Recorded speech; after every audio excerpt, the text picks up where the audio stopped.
And Jamie, would you like to press it? Thanks, Anu. Let me click all the buttons. Can everyone see my screen okay? Yes. All right. I have Zoom to my right. So if you see me looking over, I'm not texting at work. I'm just seeing all your lovely faces. Awesome. So thank you for joining me for the Velocity Trap. As Anu said, I am Brad Nelson. It's also probably on your screen. I recently started a podcast called the Agile for Agilists podcast. We released this year. So actually end of January. And oh gosh, I kind of lost count. I want to say we just released like our 25th or 26th episode yesterday. I'll actually have to push an update because I messed something up in post. So don't listen yet, but by end of day, it will be fixed. So yeah, I do that. It's we're not profit. Like we don't even have anything registered. We just do it for great agile conversations and have been very fortunate to have a lot of amazing people on there. In fact, right now on the cutting board, we have both James Grenning and John Kern. So hoping to get those out this year. During my day job, I currently work for the credit side of Ford Motor Company. I do not represent them in any capacity, but that is how I pay the bills. Along those lines, though, that is my sixth Fortune 500 company that I've had the pleasure of working in IT for. I have over 15 years of experience, including Agile and Lean. I've done just about everything. I started as a front-end developer. I have some qualms calling myself a developer just because I never did more logic-based stuff. But I mean, I did some ML type stuff before it was called that. And I have way too many certifications. Seems like I'm still collecting them. And I don't know if they really help anymore, but I got them. So that's a little bit about me. Also, if you hear what sounds like snoring, I have a beagle who is sleeping right next to me. So apologies for that ahead of time. Well, let's get started. So a guy that's pretty prominent in our lives, Lord Kelvin, once had this quote, "To measure is to know. And if you cannot measure it, you cannot improve it." I am also a huge fan of Deming, who has proven that this quote actually isn't true. And they say you shouldn't start presentations with false quotes, but here we are. I love this quote because it puts me in the right mindset when it comes to this conversation, in that it's not that we can't improve things if we don't measure it, but how do we know? How do we know what we're doing is having an impact? And we think, as humans, we have our senses, we can feel, hear, touch, smell, and we can notice improvements that way. But a company doesn't have those senses. Their only sense is what they measure. And so it becomes really important to choose the right things. It's their flashlight, as I say, into the world. And it can only show them where they point it. Now, if you're wondering why I have a lantern, not a flashlight, it was the only royalty-free image I could find with a light, and I thought it looked cool. So whether it's a lantern or a light, we have to keep in mind, it's really important to decide what direction we're looking with our organizations, because it's really easy to get caught up looking for the wrong things. For the sake of this presentation, we're going to talk about two types of metrics. There's outputs and outcomes. In fact, this conversation was first called Outputs versus Outcomes. And an output is a measurement of production. And they're the usual measurements that most of us are familiar with. Most traditional companies still use them to this day. And the idea is, if I make more, then more is there to sell. And so like a grocery store with tons of items on their shelf, if the shelf is empty, no one can buy it. We see this a lot in traditional manufacturing. When I was on a production line, we measured parts per person per hour. That was the important thing. How many parts could we make per person per hour? And so in the software space, it might be something like story points, your velocity, your throughput, it might be milestones, any of those sorts of things. And then the outcome is actually the result of those outputs. What is the thing that we're trying to achieve? And so to dive into this a little bit more and expand our understandings on the topic, I'm going to ask, why are businesses in business? And I'm actually asking, so feel free to message in the chat or unmute if you have the answer.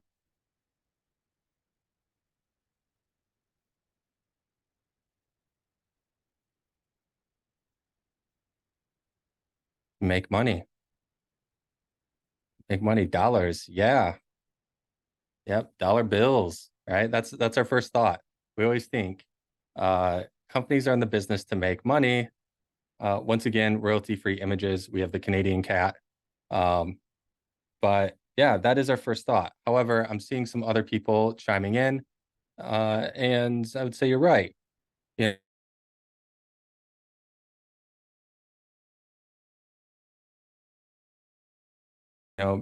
someone doesn't start a company because they want to make money. They start it because there's something that they're trying to achieve. There's a problem they're trying to solve. There's a want they're trying to fill. Similarly, me as an employee, I'm not going to work for a company because I want them to make more money. Right? Customers don't buy because they want the company to make more money. So when we think about why a company exists, they really exist, or they're in business of fulfilling wants and needs. And so when we talk about value, I saw create value a few times. Value is a very loaded word in the space, to make quarterly earnings calls go smoothly. Yes, I have an article on that. But for the sake of this talk, value equals demand. Right? If there isn't demand for it, it's not valuable. And now I have this quote, because everything is more true if you have a quote.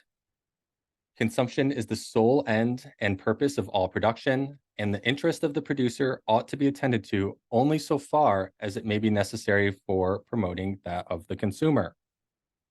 May sound a little hippie, a little old-timey. Does anyone have any guesses who said this without Googling it? Because I know we're virtual.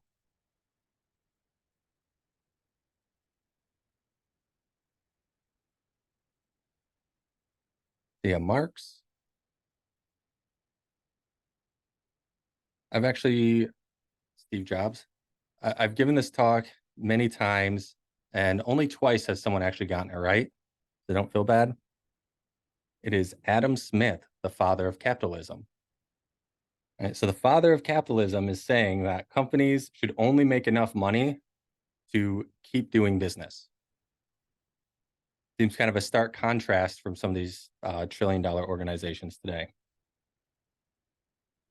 Speaking of which, uh, I'm sure everyone here has heard of Amazon. Now, trillions of dollars of profits aside, morality things aside, one thing that Amazon has always gotten right, the reason that Amazon is they've had a heavy, heavy focus on their customers. Their UX may not be the greatest, but their offerings are the most important thing that they offer. And the biggest one, kind of their claim to fame, was the free shipping. Well, it's really not free. We pay for it once a year, but they like us to think it's free. And not only is it free, but we can get items within a day or 2 days, or in some cities, an hour. It's insane the things they've done for that. And if any of you were around or remember when Amazon first started doing this, everyone thought they were super foolish. Like, there's no way Amazon is going to be able to keep doing this and stay in business. And they were an early one of kind of like the post-bubble pop companies that focused more on growth than profit, and they still do. There's still years like last year where they weren't profitable, but they just looked at revenue and it's working for them. So on that note, does anyone know or have a guess how much they spend on shipping per year?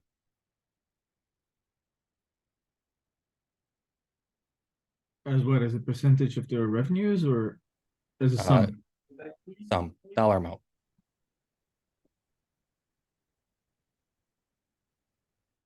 A lot. Yes, you are correct. It is a lot. Millions, 15 billion.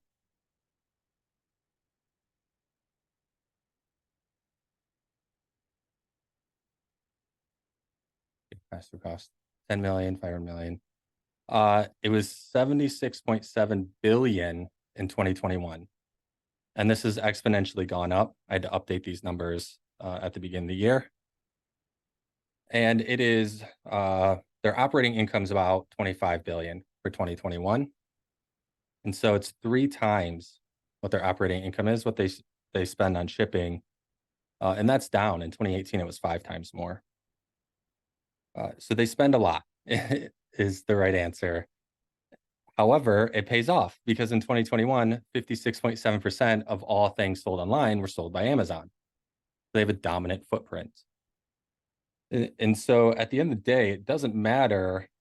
Well, it does matter because you have to make enough to stay in business. But that aside, like if we don't worry about maximizing our profits, we worry about taking care of our customers. That's how you create a massive monstrosity like Amazon. Other things as well contribute, I'm sure, but the main focus is we need to focus on our customers. And one company I worked at for a few years was a small grocer called Meijer. I did not work bagging. I worked in their IT center on their loyalty app. And they knew that every person that signed up for loyalty purchased more stuff. And every discount we gave, people spent more money. So it seemed selfless. It wasn't, there was a business plan behind it. However, one of the things they did when I was there, and this was pre-pandemic, is they invested in what was called curbside. So picking up your groceries, having someone pick them and you pick them up at the door. And then they invested in shipping to your home. And the company they used for that was called Shipped because they were a grocery store. They were not a logistics company. And one of the things that they did is they actually invested money in developing better software and better tools and APIs for Shipped to shop in their stores with the agreements that they'll shop their stores first, essentially to fulfill orders. Now, Meyer didn't make any extra money. They said they invested money in this and they didn't make any extra money on the things that were shipped to home. Any extra fees or costs or price hikes all went to Shipped. And the reason that Meyer did this is because they knew this was a new thing that customers were starting to expect. And so instead of waiting for their competitors to start doing it and for them to lose customers, they wanted to get in front of that to keep their customers. In fact, it gained some customers out of it as well.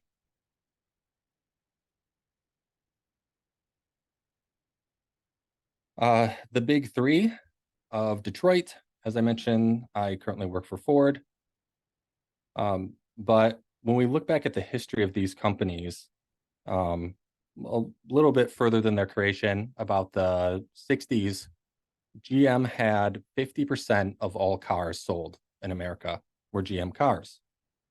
And it was pretty much double of Ford at that time, which is kind of a flip because early on, right, the Model T was huge. Most people had that because of their focus on affordability.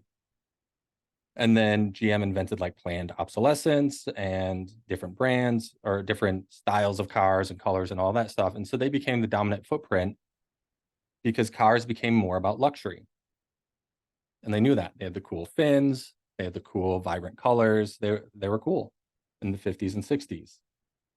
However, what they didn't account for was the international invasion of other automakers. So other automakers started selling in the US, predominantly Germany and Japan. And those automakers also had really cool looking cars. However, the quality was a lot better. And so then customers learned, hey, I can have a cool looking car and it can actually work. Sweet. And so now today, GM only has 17% of the car market. They're still the number 1 car seller in the US. They still sell more cars than anyone else. But that is a lot smaller footprint than 50%. And really the reason is on top of some regulation stuff and, you know, the what is it, 2008 crash and all that. But the main reason is they didn't keep their customers at the forefront. You know, quality did not keep up. And so we've seen through manufacturing and different public press releases, quality is a big thing for all three of these companies now. And yes, I need to update the Chrysler. It is now Stellantis. They merged with some European companies. I feel like they keep merging constantly. All right, another company, and this is usually where I get groans, and I get it. We've all heard Kodak ad nauseum. But one of the things that I didn't know until I read The Infinite Game by Simon Sinek is that Kodak actually invented the first digital camera. And Kodak started as an affordable camera that anyone could have. When the founder of Kodak made the company, cameras were very expensive. They weren't something the average person could have. And so his whole goal is to bring it to the masses, very customer focused. And then when they invented the digital camera, he had long been deceased. And the board was like, hey, this competes with our main line of business, which is film. We probably shouldn't release this. And so it sat on a shelf.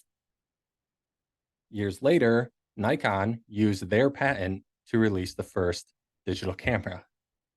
And so that's another, I would say, cautionary tale of when a company was dominant because they focused on their customer and then they stopped and now they fell from grace. And a lot of these companies that we've seen over the years with this whole new disruption have very similar stories.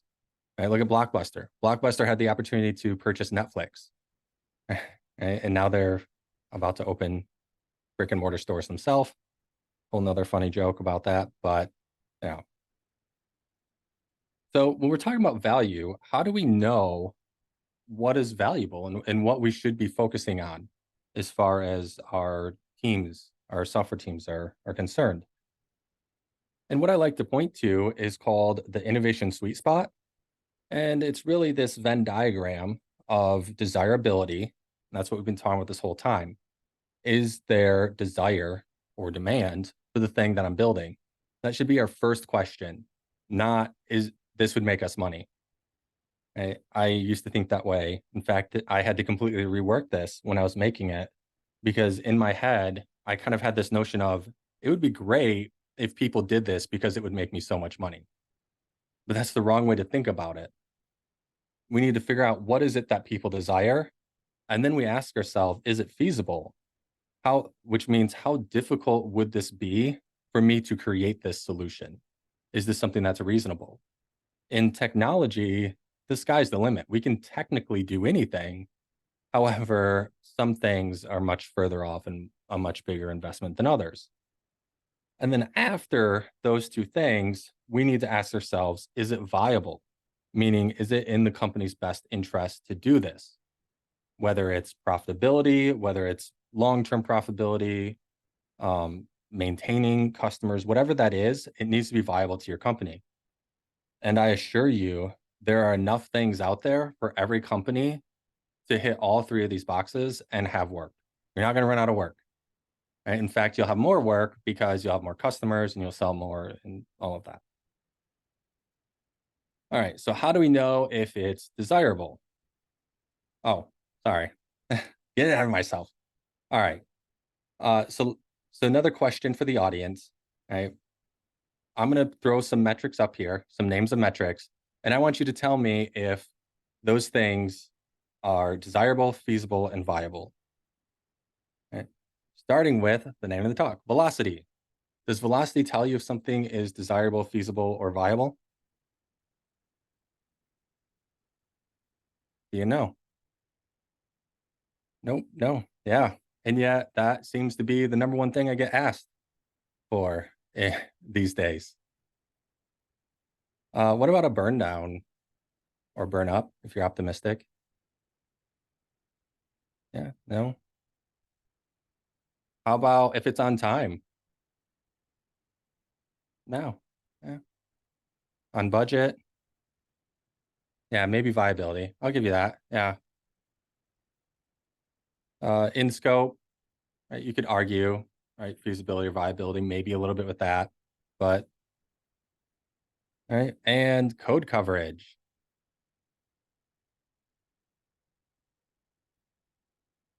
Maybe, this one it's a no. Right. So a lot of the things we get asked for don't actually tell us the three most important things we need to know before we do something. And that's why they're outputs. They're, our ability to deliver what we should deliver, not tell us why or what that is. And it's because companies think of their customers like this.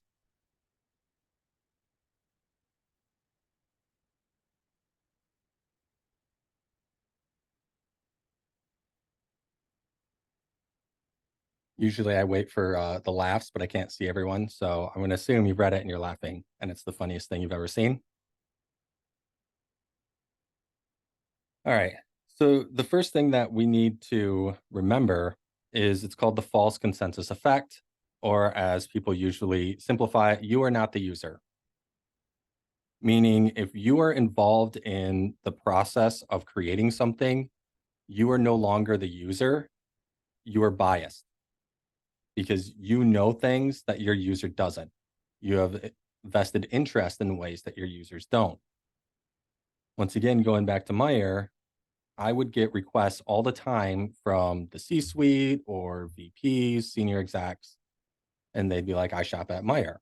In fact, they did. They probably wouldn't want to be caught dead, in another store. Someone recognized the Meyer family in a Walmart, right? They probably have a heart attack. However, most of the people that shop at Meyer don't make C-suite money. They don't make VP money. They don't make anywhere close. Unless you're all holding out on me. We do not make nearly that much money. And so that alone completely changes your thoughts on what is reasonable, what is not when it comes to a purchase. And then the average customer too isn't thinking like, oh, Meyer makes more money on Meyer brand stuff, or it costs them less to make it. So I'm going to stick with the Meyer brand stuff. Right? We don't think that way. We're not the user. Right? And so we can't know ourselves. So that means that we need to observe our customers from a mile away, super creepy like with binoculars. All right, maybe not binoculars, but some of the stuff, especially at Meyer, is pretty creepy when it comes to the observability that organizations can do and do. But ultimately, we don't know what customers want until we see them do it. And a lot of people fall into the trap of asking, what is it that you want? And customers think they want something. They may tell you that they want this, but their actions often point otherwise. And so that's why we say you really need to observe how people are using your products, how people are leveraging your service, and so forth. There are some things you can ask. They're the things that you cannot infer from observation. I can't observe why you came to this website. I can't, observe, what you do for a living. Those aren't things I can observe. Those are okay to ask. So I'm observing, we'll suspend disbelief. This is a working search. And I'm observing now my released search bar that I released on time, on budget, in scope. I had all the best velocities, right? We increased velocity every sprint because, that's the important thing, right? Is this valuable?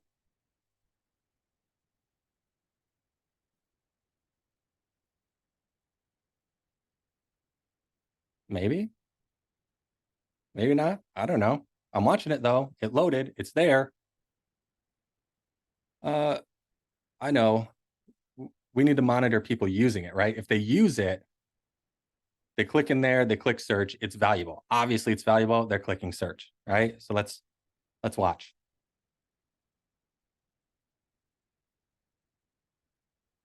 Wow, so many people are searching. In fact, they like our search function so much, they're searching over and over and over again. They keep using it. It must be great, right?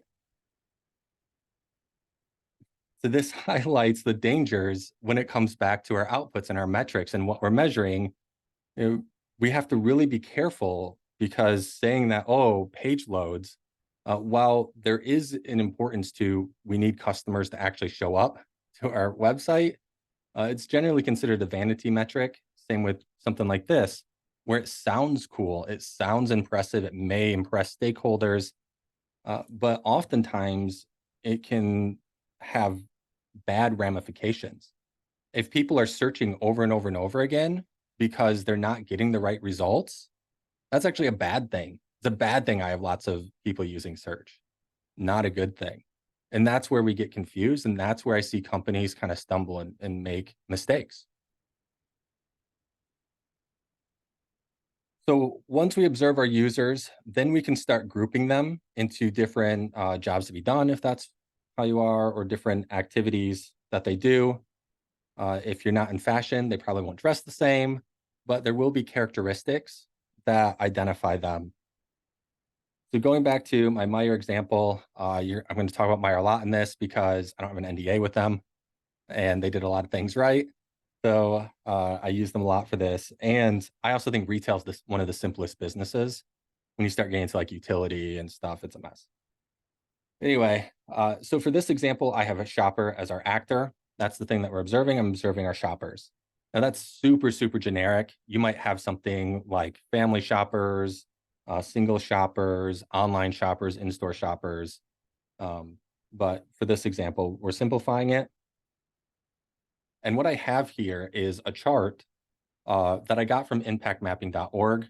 It's not a, it's, I don't know the difference. It's not a tool you pay for. It's a tool that we would use, like a retrospective type thing. However, I've modified theirs because I felt like this was better at keeping your actor at the forefront. And so the first thing when I look at my actors, I want to ask is, what is their goal? What is it they're trying to do? What is their job to be done? What brings them into the store today? Or what is preventing them from achieving that? What is their pain point? And so these were real ones that we dealt with. Well, I didn't necessarily personally deal with them, but it was major ones at Meyer. And so one of them was they don't want to miss out on a good deal. Everybody loves a good deal. FOMO is a real thing. My wallet is crying right now because of Black Fridays and FOMO.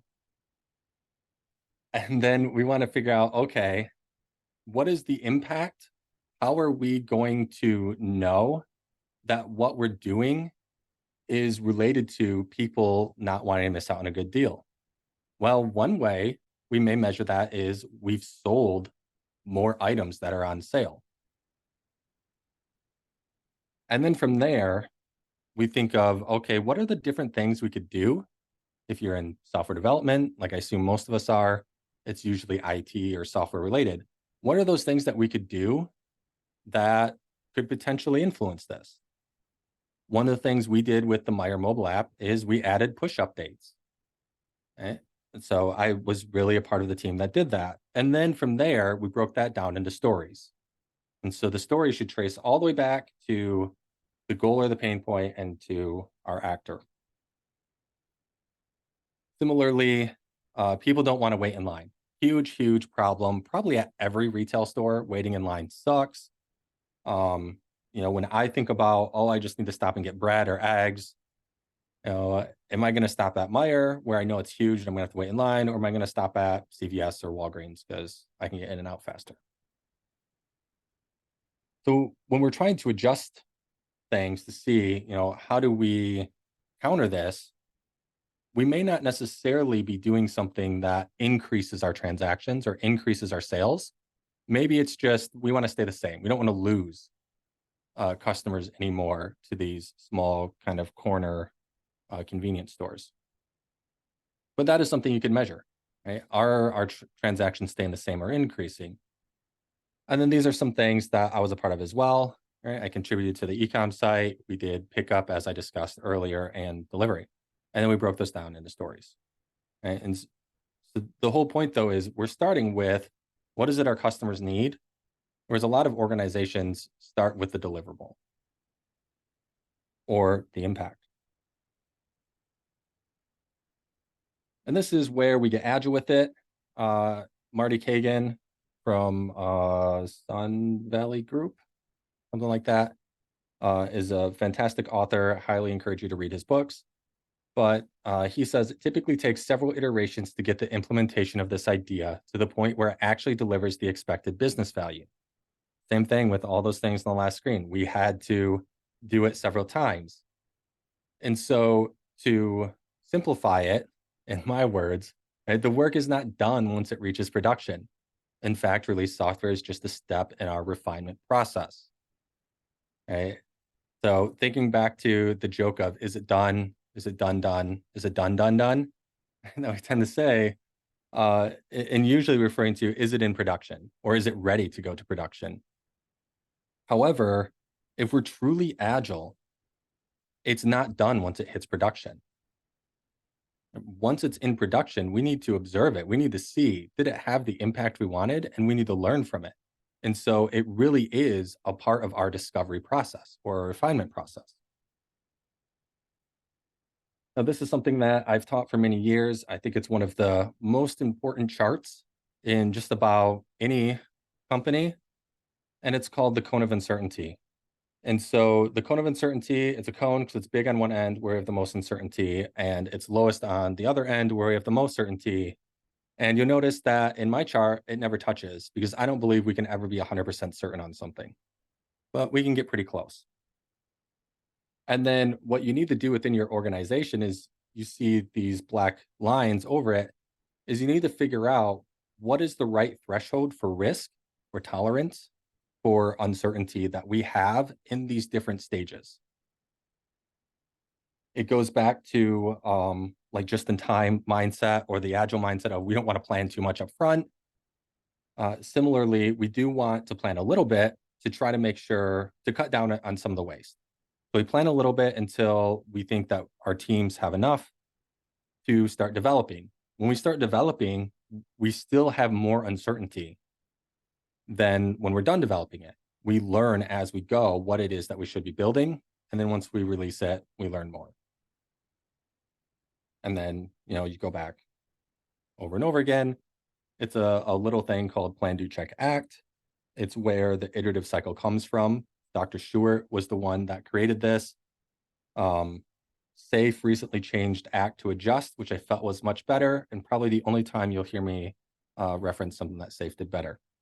But that aside, the idea is, right, we have a hypothesis. That's our plan. We plan to achieve that hypothesis in as little amount of work as possible. We do that as little amount of work as possible to check and see, am I having the result I thought I would have from my hypothesis? And then we adjust from there. That is the whole concept of agility. It's called the scientific method. So you're essentially doing science when you're being agile. And all of our major best practices use this, whether it's product thinking, whether it's UX, whether it's DevOps, everyone uses the scientific method. We're using it as well. We're just applying it to business and the development process. If you are a chart type person, right, a decision tree might look like this. We develop and release a feature. Is the value realized? Yes, you're done. You don't have to keep going. It's okay to be done. If it's no, then don't get stuck in the sunk cost fallacy of I spent money, so I have to keep spending money on this. It's okay if there's not anything else worth doing, or if we learned we were way off. Fail fast. You're done. If yes, there is more worth trying, then you iterate. And once you've released again, you have to ask yourself again, is the value realized? You don't just do it once. Right? It's not until the value is realized that you're done. And that's the whole point. And a lot of companies aren't set up to do this from a funding perspective, all the way down to how we look at our requirements. And so that was a long way of saying there's no set answer. And that's why outputs or outcomes are so hard. That's why value is so hard, because it's a maze and we're using our flashlight, right, to try to see if we're headed in the right direction. But we don't know that there's a wall just outside of our flashlight or our lantern's range. We have to keep experimenting and keep checking in with our customers to know if we're on the right path. There's no self-help book. There's no agile book, business book that's going to give you the answer. That's why there's so many of them. That's why they keep making them. They keep selling them. Nobody has the answer. And that was the first business rule. We're going to go through these next two a little bit faster because I think I'm talking a little slow. But so I won't actually ask the audience this, but we'll say I usually do. Where is value realized? And the answer is value is realized in the hands of your customer. Right? And so I've kind of hit on this a little bit. If it's not in production, it's not valuable. Right? Or a bird in the hand is worth two in the bush. My grandpa used to say that all the time. And the idea is that if something is on the shelf, whether it's code, whether it's an actual product, and it's not in front of customers, it is losing value for two reasons. One, you've already invested in it and you're not getting that return. And the second reason is that even code goes stale. Updates are pushed out, your other changes impact it. If you're using libraries, which pretty much nobody does 100% custom anymore. Everyone has libraries in that. And so you're going to have to update it. In prod in a turned off state, that's better. But still, if people aren't using it, then you haven't received a return. You may be investing to keep maintaining this thing that's off that nobody wants. And so then that's a waste. Because you have to test it every time, technically costs electricity, although very little, and so on. There's a book called The Goal by Goldratt. If you've read that or the Phoenix Project, they're basically the same story. The Phoenix Project is an homage to The Goal. The Goal is in a manufacturing plant. Phoenix Project is in software, so it's more relevant probably to most of you. But in the story, there's the main character. I want to say his name was Alex. He is just smitten because they saw an increase in improvement of 15%. And he's talking to the wise old sage of the story, Jonah, and kind of bragging about it. And Jonah is playing a little coy. He's like, oh, that's great. Have you sold 15% more? In this instance, we'll say cars. And Alex is like, I don't know. I'm not in sales. Jonah nods. He's like, huh. Well, did you lay off 15% of your workforce? He's like, no, that's ridiculous. Why would I do that?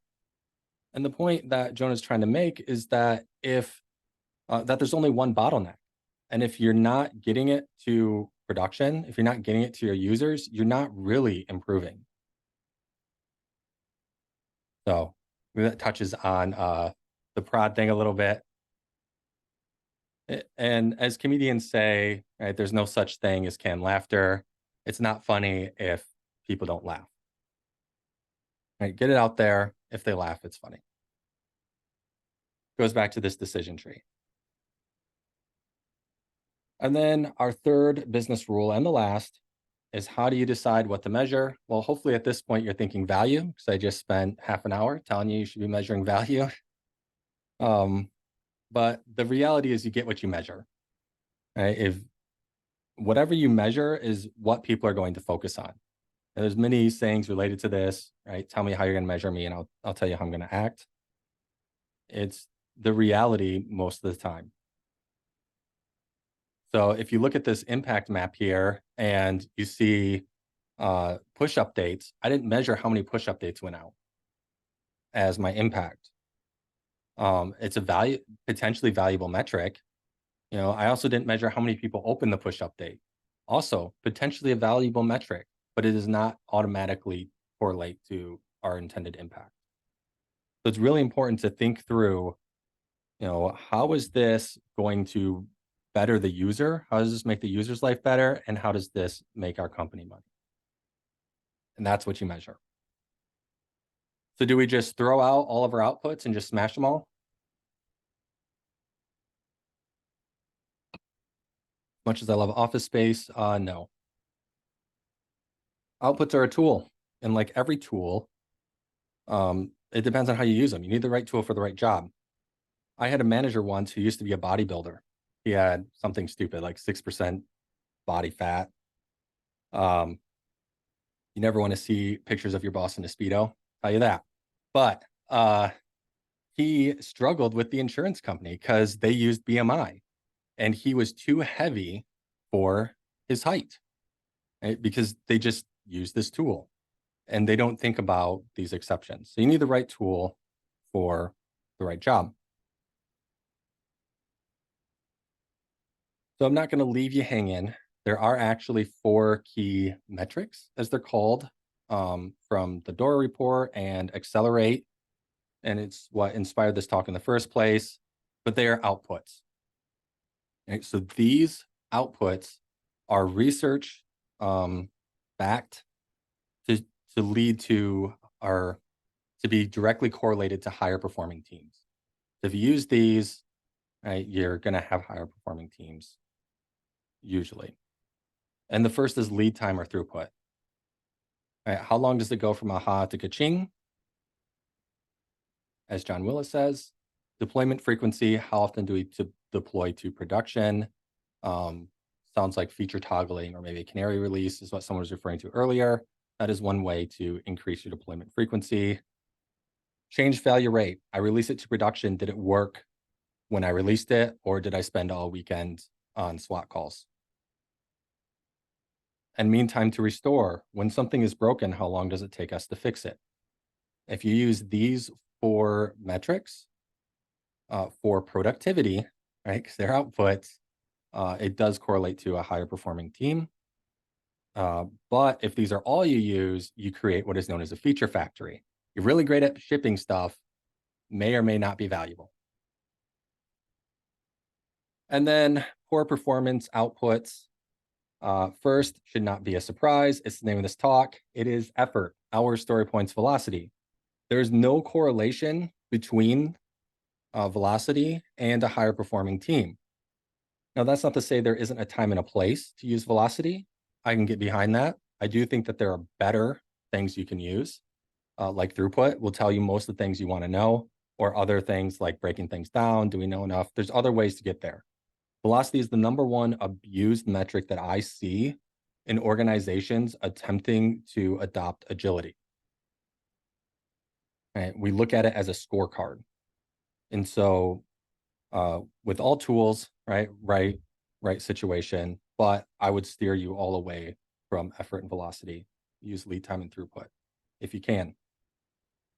Utilization, time spent, hours worked. If you are in consulting, that's a huge one. Does not actually, in fact, it creates poor habits once again, and does not tell you what you want. Same with on time, on budget, and scope. I'm not saying you don't need to know your budget. I'm not saying there are never times where you need to march to a date.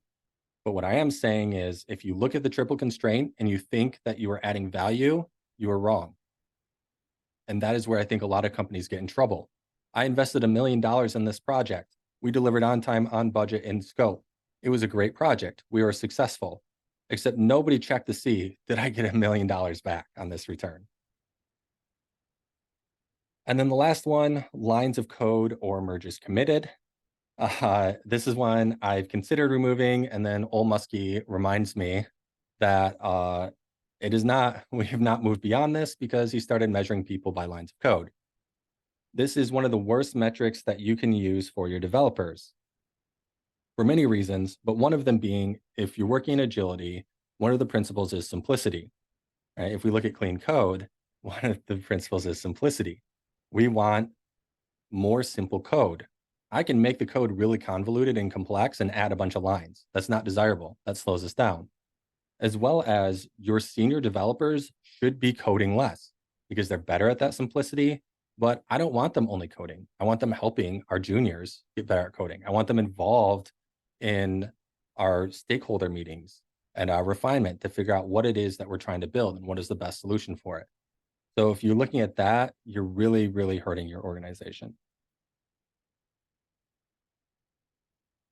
Right? Goodhart's law, when a measure becomes a target, it ceases to be a good measure.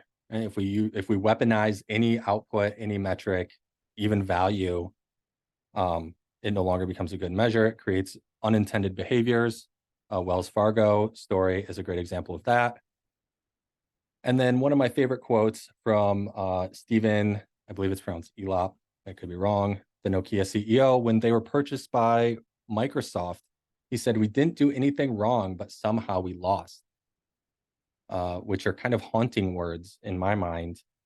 And there's many reasons why people say Nokia failed. Some of it was tech debt. Some of it was their inability to respond. But I believe that it had to do with this mindset of, right, on time, on scope, in budget. Right? We succeeded. All of our metrics showed that we were winning and somehow we lost. Maybe our metrics were the wrong metrics. And so to summarize, right, the 3 business rules, the 3 areas we talked about today, your takeaway is value equals demand. Value is realized in production, and you get what you measure. Measure value, you get value. You want to learn more, here are the books. I noticed some popped up in chat, but you'll have access to this deck. And these are some great books. I also saw someone quote Doc. I recently bought his book. I haven't read it yet. He has a very similar name to his book. We had a great laugh about that in Detroit this year. And I am done. So sorry for the fast wrap up, but I believe we ended on time. Thank you so much for joining me. VelocityTrap.com will bring you to the slides, and the QR code will bring you to my LinkedIn. There were a couple of questions there in the chat, Brad, if you'd like to answer them. I've marked them red, or if you'd like for me to read them out loud, I can do that. If you can read them, they'll probably be faster. Sure. So Jamie first asked, with PDCA, how do we get out teams to not jump straight to solutioning? Well, bring them problems is some of it. And we tend to jump to solutions before we even get to the team. And before we even come to the team, we tend to think in solutions. The business will say, hey, I want you to add a button that does this. A button might not be the best way to go about it. So try to look into the ask and say, like, okay, well, what is the problem you're trying to solve? Or what is the job you're trying to accomplish? So do that with your stakeholders, and then do that with your team as well. Writing user stories around value also contributes to that. Thank you. And Nicole asks, just curious, how long your story mapping sessions took, and cadence of which would you conducted them? Sorry. How long did my story mapping sessions take when I've conducted them? Mm-hmm. I mean, it really varies. Like, you're never done necessarily. If you're talking about some of like the just-in-time type stuff, it's going to depend on the team and their maturity. If you have a very mature team, you might only have like an hour a week that you need. Some of it's going to depend on team dynamics. When I was a product manager, I believe that I needed to prepare 80% of the requirements before bringing it back to the team. So I'd have initial, like your 3 amigo conversations to understand what I need to do. I take notes between like ARC, UX, maybe QA, and then stakeholders. And then I would prepare those and then bring those prepared things to refinement or story mapping, because there's nothing worse than watching someone type. It's not a good use of everyone's time. So Right. On the highly mature teams, that's the case. When you're starting out, it's probably significantly more. Thank you. And also Nicole asks, how do you get product to agree it's done, not forever refining? So usually we have to think about behaviors, right? In a waterfall world where a lot of them are used to, they only get one chance to get it right. If I don't tell you everything I need now, I'm never going to get a chance to do it again. And so the best thing that you can do is prove it to them, show them, hey, we did this thing. What do you think? And so when I first started in my Agile journey, I was a BA actually, and I had giant BRDs that I would then break down into stories for the team.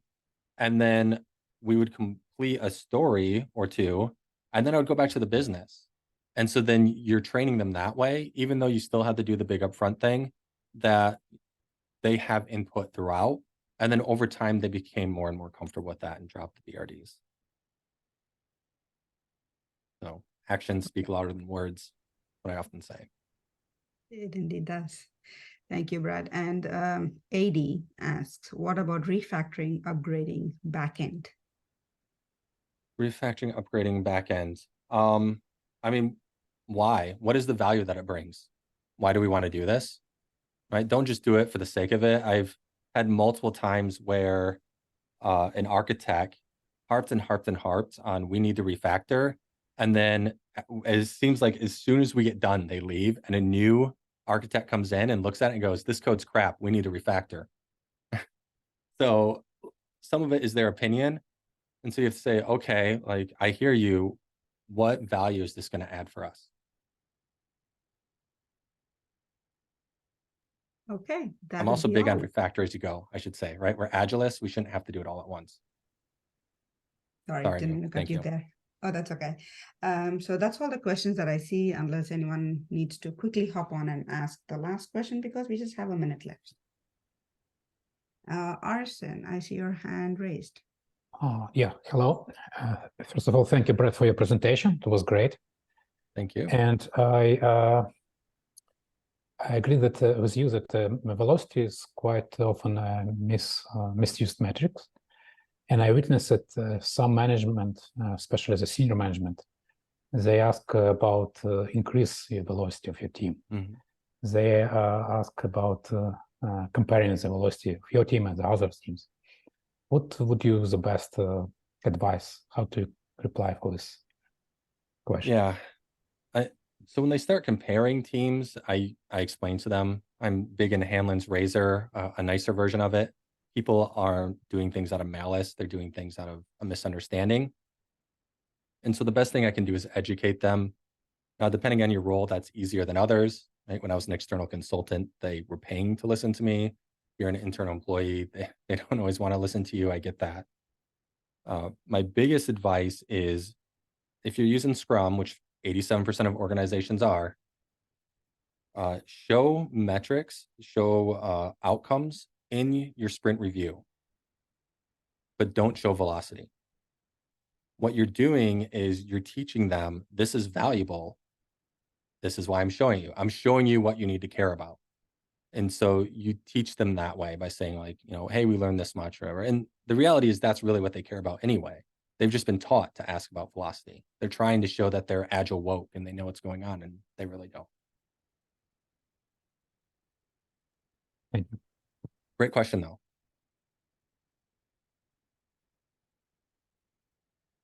Okay, and with that, we come to a conclusion. We are at the hour. Thank you everyone for joining.